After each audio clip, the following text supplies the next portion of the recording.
ஸ்ரீ மகிவாராகி அப்படின்னு சொல்கிறாங்க, மாகிவாராகின்னு சொல்கிறாங்க. ஆனால் நம்ம ப்ரொனன்சியேஷனில் வந்து பார்த்திங்கன்னா ஸ்ரீ மகிவாராகின்னே நம்ம ப்ரொனன்சியேஷன் நம்ம ஸ்ரீதாந்திரிக் அஸ்ட்ராலஜி அன்பர்கள் பண்ணிக்கோங்க. அப்போ இவங்க என்ன பண்ணுறாங்க அப்படின்னா, சில பேருக்கு வந்து மாயைக்குள்ளே போய் மாட்டிக்கிறாங்க. மாயைன்னா என்ன அப்படின்னா, இல்லாத விஷயத்தை நினைத்து ஒரு மன அழுத்தமாக இருக்கலாம், ஒரு ஆங்ஸைட்டியாக இருக்கலாம்.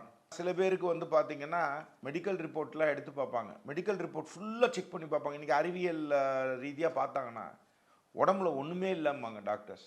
ஆனால் இவங்களுக்கு ஏதாவது ஒன்று பண்ணிகிட்டே இருக்கும். நான் சொல்கிறது புரியுதுங்களா? அப்போ இந்த மாதிரி விஷயங்கள் இது வந்து ஒரு மாயை சம்பந்தப்பட்ட விஷயங்கள். அதே மாதிரி இதில் நல்ல சக்தின்னு ஒன்று இருக்குன்னா கெட்ட சக்தின்னு ஒன்று உண்டுங்கிறத நம்புகிறவங்களுக்கு நான் சொல்கிறது புரியும்.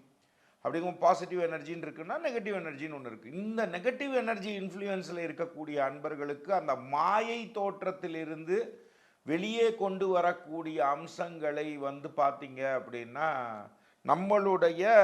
நம்ம ஸ்ரீ மகிவாராகி அம்மன் வந்து நமக்கு அந்த ரூபம் வந்து சரிவாகுது அப்படின்னு சொல்லப்படுதுங்க.